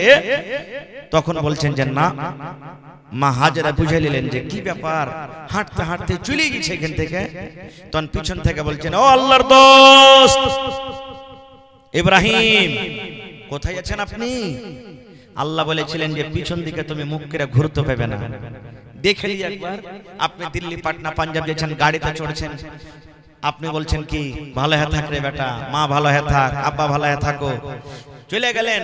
এবার একটা ঘুরে ঘুরে দেখছি আমরা যে আর চেহারাটা দেখতে পাবো কি পাবো না, শেষ বেলাতে দেখে নিই। আল্লাহ বলছেন যে পিছনে তুমি ঘুরেও দেখতে পাবে না, হাঁটো। এবারে হাঁটতে হাঁটতে যখন অনেক দূর চলে গেলেন, আবার বলছেন মা হাজেরা, ও আল্লাহর দোস্ত ইব্রাহিম, কোথায় যাচ্ছেন আপনি আমাদেরকে ছেড়ে? আল্লাহর কি হুকুম এটা যে আপনি আমাদের মা বেটাকে এই জায়গাতে ছেড়ে চলে যাবেন? যখন এই কথাটা বললেন, তার হযরত ইব্রাহিম আলাইহিস সালাম এরকম ভাবে মরিটা হিলিয়ে দিলেন না, হ্যাঁ এটা হলো আল্লাহর হুকুম, আল্লাহর আদেশ। সুবহানাল্লাহ। এই জামানার যদি মায়ের লোক হতো কি বলতেন জানেন? মিন সে মরা লিসি লাগা খয়বার পিন্দেবার রগ নে ছেড়ে চলে গেল, কত রকম গাল দিত। কিন্তু রে সুবহানাল্লাহ, যখনই হযরত ইব্রাহিম আলাইহিস সালাম এবার যখন মাথাটা হিলিয়ে দিলেন, হ্যাঁ বিবি রে, আল্লাহ রাব্বুল আলামিনের আদেশ হয়েছে তোমাদের মা বেটাকে আমি এই জায়গাতে রেখে যাব। তখন বিবি হাজেরাকে বলছেন, স্বামী গো, আর আপনাকে রাখবো না গো স্বামী, আপনি চলে যান। এখানে মানুষ নাই তো কি হলো, এখানে গ্রাম নাই তো কি হলো, এখানে পানি নাই তো কি হলো, এখানে লোকজন নাই তো কি হলো, মা বেটা আমরা দুজন আছি, আমাদের সাথে আছেন কে? আল্লাহ। আল্লাহ রাব্বুল আমিন আমাদেরকে হালাক বরবাদ করবেন না, আল্লাহ রাব্বুল আমিন আমাদেরকে হেফাজত করবেন, আল্লাহ আমাদেরকে বাঘ থেকে বাঁচাবেন, আল্লাহ আমাদেরকে সাপ থেকে বাঁচাবেন, আল্লাহ আমাদেরকে দুশমন থেকে বাঁচাবেন, আল্লাহ রাব্বুল আমিনের খাবার ব্যবস্থা করে দিবেন, আল্লাহ রাব্বুল আমিন পানির ব্যবস্থা করে দিবেন, আল্লাহ ঘরের ব্যবস্থা করে দিবেন, আল্লাহ রাব্বুল আমিন সব কিছুর ব্যবস্থা আমাদেরকে করে দিবেন। চলে যান, চলে যান স্বামী গো, চলে যান, আর আপনাকে আমি রাখবো না। নারে সুবহানাল্লাহ। এইবারে মাঝখানে মেলায় কথা আছে, কেমন ভাবে জামজামের কুয়া বের হইলো, কেমন করে কি হলো, যদি সময় পেতে আবার কোনোদিন বলবো, ঠিক আমি যাব না, কথা লম্বা হবে। এবারে আস্তে আস্তে আস্তে যখন ইসমাইল আলাইহিস সালাম 5 বছর 6 বছর 7 বছর বয়স যখন হয়ে গেছে, সুবহানাল্লাহ, দেখেন আজ আমরা জানুয়ারির কুরবানি করছি, আজকে মানুষের কুরবানির কথা আপনাদের সামনে বলছি। ওরে সুবহানাল্লাহ, দুনিয়াতে কোন এমন বাপ আছে যে নিজের বেটাকে কুরবানি করতে পারবে? দুনিয়াতে কোন এমন মা আছে যে বলবে যা আল্লাহর রাহে তুই কুরবানি হয়ে যা, আল্লাহ রাব্বুল আলামিনের আদেশ তুই মানতে যা? দুনিয়াতে কোন এমন বেটা আছে আব্বা তুমি আমার গলাতে ছুরি দিয়ে দাও, আমি আল্লাহর রাহে কুরবানি হয়ে যাব? সুবহানাল্লাহ। আজ একটা পড়িতে যাই যদি খালি মুলবি মাস্টার মেরে দেয় দাওলে কাটতে চলে যাব, শালার বেটা মুলবি তুই খেয়ে মানুষ করছিস যে মারবি। এই দেখেন, বলি না জি ভাই, হ্যাঁ সুবহানাল্লাহ। এই আমার মায়েরা খালারা শুনেন, আল্লাহ রাব্বুল আলামিন কোরআন মাজিদে বলেন ফালাম্মা বালাগা মাহুস সাইয়া, যখন ইসমাইল নবী আব্বার সাথে চলাফেরার বয়সে যখন পৌঁছে গেলেন। বাপের সাথে মানুষ চলাফেরা কখন করে? 3 বছর, 4 বছর, 5 বছর, 6 বছর, এই বয়সে না। যেদিকে বাপ যাবে ওদিকে ও যাবে। বাপু যদি মোটরসাইকেলে বের হয় বলবে আব্বা আমিও যাব, সাইকেলে যদি বের হয় আমিও যাব। কোনটা যাবি রে? তুমি যেখানে যাবে সেখানে যাব, পিছে ধরে না যে ভাই। আল্লাহ রাব্বুল আলামিন বলেন যখন ইব্রাহিম নবীর সাথে চলাফেরার বয়সে যখন তার সন্তান পৌঁছে গেলেন, মানে ইসমাইল নবী, আল্লাহ রাব্বুল আলামিন স্বপ্ন দেখাচ্ছেন ইব্রাহিম তোমার কলেজার টুকরাকে তুমি তার গলাতে ছুরি দিয়ে তাকে তুমি কুরবানি করে দাও, জবাই করে দাও। স্বপ্ন দেখাইলেন আল্লাহ। আমাকে আপনাকে যদি স্বপ্ন দেখি বা দেখাই যে যা বেটাকে তুই কুরবানি করতে হবে, হবে না, কারণ আমার আপনার স্বপ্নটা ওহি নয়। কিন্তু নবীরাকে আল্লাহ স্বপ্নের মাধ্যমে ওহি করতেন। নবীরা যেটা স্বপ্ন দেখলে এটা আল্লাহ রাব্বুল আলামিনের পক্ষ থেকে। এবারে হযরত ইব্রাহিম আলাইহিস সালাম যখন স্বপ্ন দেখে নিলেন, আল্লাহ রাব্বুল আলামিন আমাকে বেটা কুরবানি করতে বলছেন। ওরে সুবহানাল্লাহ, কেন বেটার কুরবানি করতে বললেন? আল্লাহ রাব্বুল আলামিন শুধু পরীক্ষা করছেন ইব্রাহিম রে, তুমি 85 বছর বয়সে যে বেটাটা পেয়েছো, এই বেটাটাকে তুমি বেশি ভালোবাসো কি আমি আল্লাহ রাব্বুল আলামিন তুমি আমাকে বেশি ভালোবাসো? আল্লাহ শুধু পরীক্ষা করছেন ইব্রাহিম তুমি বেটাকে বেশি ভালোবাসো না আমাকে বেশি ভালোবাসো, শুধু এই পরীক্ষা, তাছাড়া আর কিছু নাই। আল্লাহ বললেন কুরবানি করো। আহ দেখেন জি কেমন নবী। এমনি আল্লাহ তাবারক ওয়া তাআলা তাকে দোস্ত বলেছেন, ইব্রাহিম খলিলুল্লাহ, ইব্রাহিম হলেন আল্লাহর দোস্ত। সুবহানাল্লাহ। এইবারে একটা ছুরি নিয়ে নিলেন, ছুরি নিয়ে বাড়ি থেকে বের হয়ে গেলেন। হাঁটতে হাঁটতে হাঁটতে হাঁটতে এবারে যেখানে বাড়ি আছে ওই জায়গাতে চলে গেলেন, মক্কাতে চলে গেলেন, মক্কা নগরী। এবার একানিত ভাবে ইব্রাহিম নবী বেটাকে ডাক দিলেন। বেটাকে ডাকতে বলছেন ইয়া বুনাইয়া, রে আমার কলিজার টুকরা সন্তান, ইয়া বুনাইয়া, এ আমার বেটা, এ কলিজার টুকরা সন্তান রে, আমি আল্লাহ রাব্বুল আলামিনের পক্ষ থেকে স্বপ্ন দেখেছি। আল্লাহ আমাকে স্বপ্ন দেখালছেন যে আমি যেন তোমাকে জবাই করছি, তোমাকে কুরবানি করছি। ফানজুর মাজা তারা, হে ইসমাইল তোমার কি রায়, তোমার কি মাশওয়ারা, তুমি কি বলছো বেটা বলো। বেটা আল্লাহর আদেশ হয়েছে আমি যেন তোমার গলাতে ছুরি দিয়ে তোমাকে জবাই করছি, তোমাকে আমি কুরবানি করছি। বেটা তোমার রায় কি, মাশওয়ারা কি বলো তো। এই জন্য একজন বলছেন বাপ কা বেটা सरस का घोड़ा कुछ नहीं तो थोड़ा थोड़ा। যেমন হযরত ইব্রাহিম আলাইহিস সালাম বেটাকে বললেন বেটা রে আল্লাহ রাব্বুল আলামিনের পক্ষ থেকে আমাকে হুকুম করেছেন রে বেটা, আমি স্বপ্নের মাধ্যমে আল্লাহ আমাকে দেখালছেন, আদেশ করেছেন যেন তোমার গলাতে আমি ছুরি দিয়ে তোমাকে জবাই করছি। বেটা তুমি কুরবানি হবে কি হবে না ধন রে বল, তুমি আল্লাহর কথাটা মানবে কি মানবে না? তোমাকে আমি জবাই করতে নিয়ে যাব মিনার মাঠে, তুমি আমার হাত দিয়ে তুমি কুরবানি হবে কি হবে না? এ আমার ভাইরা মায়েরা খালারা শুনি, যেমনই কথা হযরত ইসমাইল আলাইহিস সালাম শুনলেন, আব্বাকে বলছেন, আল্লাহর কোরআন বলছেন, দেখেন আমার কথা নয়, ইয়া বাতিফাল মা তুমার সাতাজদুনি ইনশাআল্লাহু মিনাস সাবিরিন। আব্বা গো ইয়া আবাতি ফাল, হে আমার আব্বা, মা তোমার আল্লাহ যেটা আপনাকে আদেশ করেছে, হুকুম করেছে সেটাই করেন। আব্বা গো যদি আল্লাহর আদেশ হয় যে আমাকে কুরবানি হইতে হবে, আমি আল্লাহর রাহে জবাই হয়ে যাব, কুরবানি হয়ে যাব।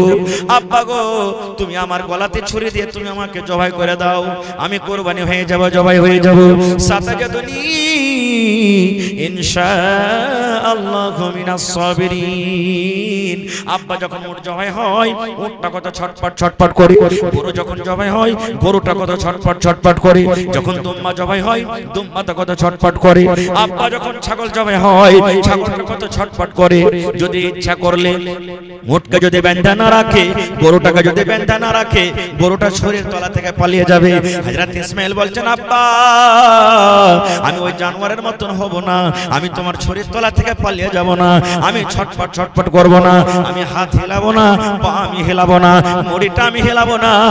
আব্বা তুমি আমার গলাতে ছুরি দিয়ে জবাই করে দাও, আমাকে তুমি ধৈর্যশীল পাবে, আমাকে তুমি সবরকারী পাবে, আল্লাহর রাহে আমি কুরবানি হয়ে যাও, জবাই করে দাও। ওরে সুবহানাল্লাহ। তাহলে বাপও রাজি, বেটাও রাজি। আল্লাহ কোরআনে বলেন ফালাম্মা আসলামা, বাপ বেটা যখন রাজি হয়ে গেল, আল্লাহ নিজে বলছেন হে রে দুনিয়ার মানুষ, আমি আল্লাহ রাব্বুল আমিন ইব্রাহিম নবীকে কুরবানি করতে বললাম বেটাকে। এবার ইব্রাহিম নবী নিজের বেটাকে বললেন, বেটাও রাজি হয়ে গেল, বাপ কুরবানি করবে বলে রাজি হয়ে গেল, বেটা কুরবানি হবে বলে রাজি হয়ে গেল। আল্লাহ বলেন ফালাম্মা আসলামা, যখন বাপ বেটা দুজন রাজি হয়ে গেল, ওয়া তাল্লাহু লিল জাবিন, এবং তাকে মুখের ভরে যখন দিয়ে দেওয়া হলো। মিনার মাথাতে নিয়ে চলে গেলেন, মেলায় মাঝখানে ঘটনা ঘটলো, আমি ওদিকে যাব না, শর্টে বলছি। এবারে মিনার মাথাতে নিয়ে মুআজ্জা হাসানাতে বা অন্য কোন কিতাবে লিখছেন, সত্য মিথ্যা আল্লাহ জানে,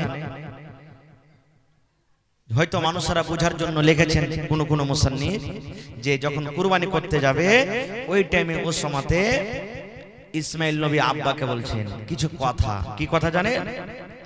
আব্বা গো যখন আপনি আমাকে কুরবানি করবেন, আপনি নিজের চোখে পাট্টিটা দিয়ে দিবেন, নিজের চোখটাকে বন্ধ করে দিবেন।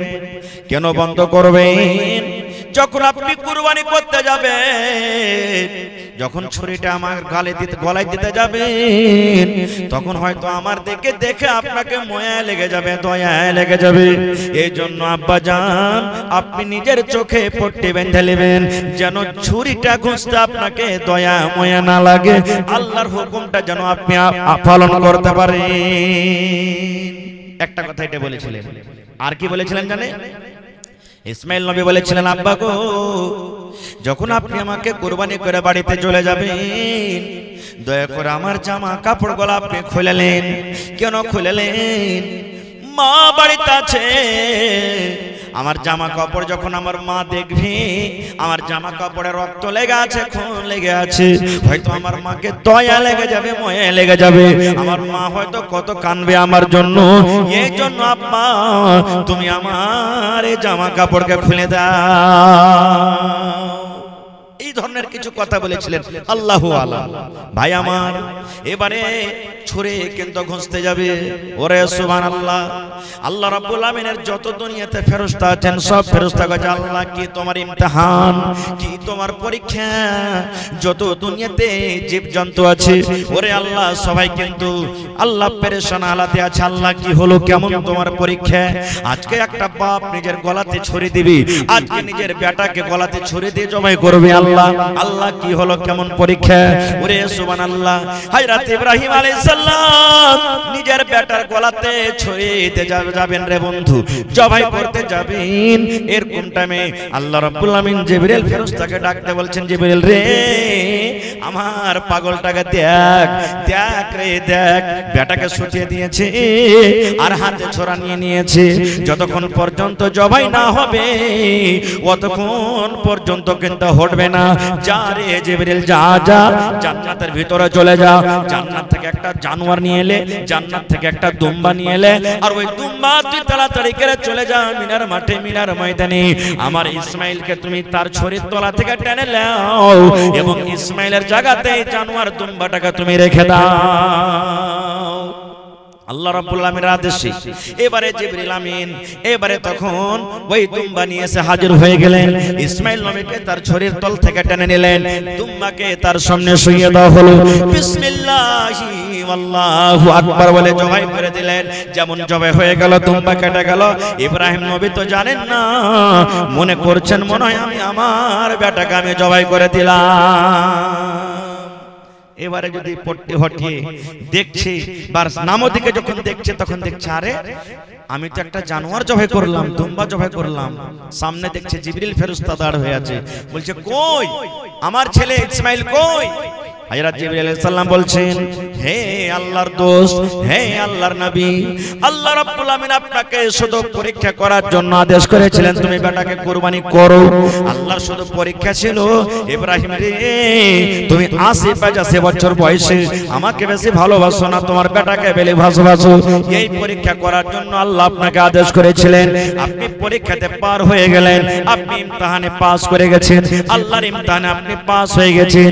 এই জন্য ইব্রাহিম আর বেটাকে কুরবানি করতে হবে না, বেটাকে আপনাকে কুরবানি করতে হবে না। আল্লাহর আদেশ হলো এইটা যে আপনি আজ থেকে নিয়ে আল্লাহ রাব্বুল আমিনের আদেশে, আল্লাহ রাব্বুল আমিনের দরবারে, আল্লাহ রাব্বুল আমিনের রাহে একটা করে আপনাকে জানোয়ার কুরবানি করতে হবে। নারে তাকবীর! একটা করে জানোয়ার কুরবানি করতে হবে আপনাকে। ভাই মুসলমান, মেলায় কথা আছে বলার, কুরবানি সম্পর্কে বলতে গেলে কথা আরো লম্বা হয়ে যাবে। তবে কুরবানি, এই কুরবানির টাইমে মালের কুরবানি হয়, মালের কুরবানি আমরা জবাই করি। আর কুরবানির জানোয়ার জবাই করে দিলাম, 2 দিন 3 দিন 4 দিন 5 দিন 10 দিন মাংস খেয়ে নিলাম, খাইয়ে দিলাম পড়োশিকে, আর দিয়ে আমরা সময়টাকে কাটিয়ে দিলাম, এর মানে কুরবানি নয়, এর মানে কুরবানি নয়। কুরবানিতে মেলায় কথা কিছু লুকিয়ে আছে। ভাই মুসলমান, আজকে আল্লাহ তাবারক ওয়া তাআলার রাহে আজকে আমি দেখতে চাই যে জানের কুরবানি আপনাদেরকে আমি চাইনি। যেমন ইব্রাহিম নবী ইসমাইল নবীকে কুরবানি করতে গেছিলেন, এই মতো বেটার কুরবানি আমি করতে চাইনি। তবে কুরবানি আজকে চাচ্ছি আপনার কি, আপনার যে বিজনেস করা, আপনার যে মজদুরি করা, আপনার খেতেবাড়ি থেকে, আপনার ব্যবসা থেকে যে পকেটে বাড়িতে টাকা আনা যাচ্ছে, সেই টাকার আপনাকে কুরবানি করতে হবে ভাইরে। এবং প্রত্যেক মানুষ এটা নিয়ত করেন যে আমি যেন আমার বেটাগালাকে একটাকে মৌলবি করতে পারি কমপক্ষে। মেলায় মানুষ কহে বেটা বেটিকে পড়িয়ে লিখে কি করবি বে, এই তো সালা মাদ্রাসাতে পড়ে খালি খাইয়ে বেড়েছে, ফকিরা পড়াইতে। বন্ধুরে, আপনার বেটাকে মুলবি করে 50,000 মাস ইনকাম না করতে পারো, লাখ টাকা মাস ইনকাম না করতে পারো, কিন্তু মরার পরে কমসে কম আপনার জন্য দোয়া তো করতে পারবে। আপনি যখন মরে যাবেন আপনার বেটা তো জানাজা পড়াইতে পারবে, এই জিনিসটা করতে পারবে না? পারবে না? আপনার জন্য একবার যদি বলে রব্বির হামহুমা কামা রব্বায়ানি সাগীরা, এই দোয়াটা তো আপনার জন্য করতে পারবে। এক এমবিবিএস ডাক্তার, বড় ডাক্তার, আপনারা জানছেন এমবিবিএস ডাক্তার কাকে বলে? বাপ জমি জায়গা বিক্রি করে ছেলেকে পড়ালছে। বাপের খবর হলো যে বাপ মারা গেছে, 80 বছরকার বয়স, ডাক্তার বাবু এমবিবিএস ডাক্তার আইসা হাজির হয়েছে, জামাত লাইন লেগে গেছে, জানাজার নামাজ হবে। আল্লাহ রাসূল বলেছেন যে যদি গ্রামের ইমাম আছে ভালো কথা, গ্রামে ইমাম আছে ভালো কথা, এবার যার বাড়িতে মাইয়া থেয়েছে ও যদি বলে যে আমার বাপের জানাজা আমি পড়াবো, আমার মায়ের জানাজা আমি পড়াবো, আমার ভাইয়ের জানাজা আমি পড়াবো, আমার কাকার জানাজা আমি পড়াবো, এটা ইখতিয়ার আছে। রাসূল বলেছেন যদি পড়াইতে চাহে তো পড়িতে পারে। ইমাম সাহেবকে বলে দিতে হবে যে ইমাম সাহেব আজকে আমি আমার বাপের জানাজা আমি পড়াবো, ইমাম সাহেব আজকে আমি মায়ের জানাজা আমি পড়াবো, ইমাম সাহেব আজকে আমি অমুকের জানাজাটা আমি পড়াবো, ইমাম সাহেবকে বলতে হবে। বন্ধুরে, তো ইমাম সাহেব বলছেন ডাক্তার বাবু আপনার আব্বা আপনাকে কত টাকা খরচ করে এত বড় ডাক্তার করেছেন, পড়িয়ে লেখাচ্ছেন, আপনি 50,000 লাখ টাকা 2 লাখ টাকা মাসে ইনকাম করছেন, আজকে আপনার আব্বার জানাজাটা আপনি পড়িয়ে দেন। সুবহানাল্লাহ। যেমনই কথাটা বলা, ডাক্তারের চোখ দিয়ে ঝরঝর ঝরঝর ঝরঝর করে পানি ঝরতে শুরু হয়ে গেছে। আল্লাহ কি হলো? এবার ইমাম সাহেব বলছেন, হে ডাক্তার বাবু, আপনি কেন কাঁদেন? আপনার চোখে কেন পানি ঝরে? বাপ মরে গেছে বলে আপনি কাঁদেন, আপনার আব্বা দুনিয়া থেকে চলে গেছেন বলে আপনি কাঁদেন। এবারে ডাক্তার সাহেব বলছেন, এ ইমাম সাহেব, আমার আব্বা জান মারা গেছে এই জন্য আমি কাঁদি না, আমার আব্বা জান দুনিয়া থেকে চলে গেছেন এই জন্য আমি কাঁদি না। এবারে বলছেন ইমাম সাহেব, তাহলে ডাক্তার বাবু কেন কাঁদেন? আপনার চোখ দিয়ে কেন পানি ঝরে? এইবারে ডাক্তার বলছেন, ইমাম সাহেব, আমার আব্বা জান জমি জায়গা বিক্রি করে আমাকে এত বড় ডাক্তার করেছেন, আমি মাসে 10,000, 15,000, 50,000 টাকা করে আমি ইনকাম করি। ডাক্তার বাবু, আমাকে আমার আব্বা জান তালিম দিয়েছেন, ইলম দিয়েছেন, শিক্ষা দান করেছেন, আমি দেশের নামকরা ডাক্তার হয়েছি, আমি বড় ডিগ্রিধারী ডাক্তার হয়েছি, কিন্তু আল্লাহ রাব্বুল আমিন আমাকে একটা ইলম থেকে মাহরুম রেখেছেন, একটা ইলম আমি কিন্তু শিখতে পারিনি। বলছেন কি? ওরে আল্লাহ, বলছেন এত ইলম শিখেছি, কিন্তু আজকে আমার আব্বা জান যে মারা গেছে, আমার আব্বা জানের জানাজা কেমন করে পড়াইতে হবে, জানাজার দোয়াটা কি কি নিয়ম কানুন নবীজি জানাজার নামাজ পড়িতে বলেছেন, এই জিনিসটা কিন্তু আমি জানি না, যার কারণে আমার চোখ দিয়ে পানি ঝরে। বন্ধুরে, এই জন্য প্রত্যেক মানুষ নিয়ত করেন যে আমি একটা বেটাকে ডাক্তার করব, মাস্টার করব, একটা বেটাকে প্রফেসর করব। এটা নয় যে আমি দ্বীনের ইলম দিব না। রাসূল বলেছেন প্রথমে দ্বীনের ইলম দাও, দ্বীনের তালিম দাও, তারপর তখন দুনিয়া দেখো। ভাই মুসলমান, আমাদেরকে মাস্টার করতে হবে, ডাক্তার করতে হবে, ইঞ্জিনিয়ার করতে হবে, প্রফেসর করতে হবে, সব জিনিস আমার দরকার, কিন্তু প্রথমে দ্বীনের শিক্ষা, দ্বীনের ইলম দিতে হবে, যেন বড় হয়ে আপনার আমার ওই ছেলে মুরতাদ, বেদিন, বেধর্ম যেন না হয়ে যায়। এবং দ্বীনি তালিম দেওয়াতে কি লাভ আছে জানেন? আমার মাওলানারা বৈশাখী জিজ্ঞাসা করবেন। আল্লাহ রাসূল বলেছেন, ইজা মাতাল ইনসান, মানুষ যখন মরে যায় তার সমস্ত আমল কিন্তু বন্ধ হয়ে যায়, ইল্লা মিন সালাসা। নবী বলেছেন তিনটা আমল এমন আছে, মরার পরও কিন্তু কবরে নেকি যেতে থাকে, মরার পরও কিন্তু কবরে নেকিটা বন্ধ হয় না। তার মধ্যে একটা নবী বলেছেন, ওয়ালাদুন সালিহুন ইয়াদউ লাহু, নেককার বেটা, নেককার বেটি দুনিয়াতে ছেড়ে গেছে, আপনার আওলাদ, আপনার ছেলে মেয়ে নেককার আছে, নামাজি পরজি আছে, আপনার ছেলেটা নেককার আছে, নামাজ পড়ে, আপনার ছেলেটা রোজার মাসে রোজা রাখে, আপনার বেটা বেটিরা পর্দাশীল হয়ে থাকে, শরীয়ত বিরোধী কাজ করে না, শরীয়তের মতো দুনিয়াতে চলে। আল্লাহ রাসূল বলেছেন, ওই নেককার বেটা বেটি যখন কোরআন পড়বে, আল্লাহ রাব্বুল আলামিন ওই নেকিটা কবরে পৌঁছে দেবে। আপনার ওই বেটা বেটি যখন মা বাবার জন্য দোয়া করবে, আল্লাহ রাব্বুল আলামিন ওই দোয়াটাকে কবরে পৌঁছে দিবেন। আপনার ওই নেককার বেটা বেটি, আপনি মরে চলে গেছেন কবরে, আপনার জন্য যখন দান করবে, আপনার জন্য যখন সাদকা করবে, আল্লাহ রাব্বুল আমিন ওই দানটাকে আপনার কবরে কিন্তু পৌঁছে দিবে। কিন্তু ছেলে নেককার হবে তাহলে তো দান করবে, আর নেককার হলেও নিজে খাড়িয়া মুদবে, আর যে খাড়িয়া মুদবে তো কি জানে যে মা বাবার জন্য কেমন দোয়া করতে হয়। ভাই মুসলমান, তাহলে লম্বা কথা আর না করে আজকে হলো মাদ্রাসার জলসা, এটা হলো একটা পড়ার জায়গা। আপনাদের নসিব, আপনাদের ভাগ্য ভালো যে আজকে একটা মাদ্রাসা করতে হবে, মাদ্রাসা দরকার, এই জন্য আপনারা জালসা লাগিয়েছেন। তবে ভাই দেখি আল্লাহর কোন এমন বান্দা আছেন আজকে এই মাদ্রাসার জন্য 1 ডিসমিল 1 কাঠা জমি দান করতে পারবেন কেউ? গত রাতের আগারাতে আমি জালসাতে ছিলাম, সুবহানাল্লাহ, লাভা সাইডে আল্লাহুস সামাদ 2 জন 3 জন আল্লাহর বান্দা জমিন দান করেছেন। পাড়ায় জালসাতে জমিন দান হয়, একটা লোক 50,000 টাকা দান করেছেন, সুবহানাল্লাহ। আজকে কেউ আছেন একটা লোক কোন আল্লাহর বান্দা 1000 ইট দান করবেন? কারণ মাদ্রাসার বুনিয়াদ হবে নাকি, মাদ্রাসা নতুন ভাবে তৈরি করতে হবে। 1000 ইট কেউ দিতে পারবেন? 5টা লোক খাড়িয়ে জানতো যে মাওলানা আমি 1000 ইট দিলাম, আমি 1000 দিলাম, আমি 1000 দিলাম। 5টা লোক কেউ খাড়িয়ে যান, মাওলানা 100 সেফটি আমি বালু দিয়ে দিলাম, কেউ 100 সেফটি গিট্টি দিয়ে দিলাম, কেউ 1 কুইন্টাল রড দিয়ে দিলাম। এবং 10টা লোক খাড়িয়ে যান, মাওলানা 5 বড়া 2 বড়া 10 বড়া করে আমি সিমেন্ট দিয়ে দিলাম। এবং প্রত্যেক মানুষকে আমি বলি কমসে কম 30টা লোক এমন আইছেন যে 1500 করে দিতে পারবেন। আল্লাহর কিতাব কোরআন কত পারা আছে ভাই? জোরে বলেন। 30 পারা কোরআন আছে। কোরআনের দাম আল্লাহ ছাড়া কেউ দিতে পারবে না, তবে তার মান সম্মান রেখে দেখি 30 পারা কোরআনের দাম আমি আপনাদের কাছে চাই। 500 টাকা করে যদি দেন 60 জন লাগবে, 1000 করে যদি দেন 30 জন লাগবে, 2000 করে যদি দেন 15 জন লাগবে, 5000 করে দেন তাহলে 6 জন লাগবে, আর 10000 করে দেন তো 3 জন লাগবে। তো আসেন তো দেখি বিসমিল্লাহ করেন তো। কেউ মায়ের জন্য, কেউ বাবার জন্য, কেউ নিজের জন্য, কেউ স্বামীর জন্য, কেউ বিবির জন্য, কেউ বেটার জন্য, কেউ বেটির জন্য। আল্লাহুস সামাদ। আজকে দেখি কে মালের কুরবানি করতে পারবেন। এই নেক জায়গাতে দুনিয়া থেকে আপনি চলে যাবেন, মাদ্রাসা কায়েম থাকবে, এটা সাদকায়ে জারিয়া।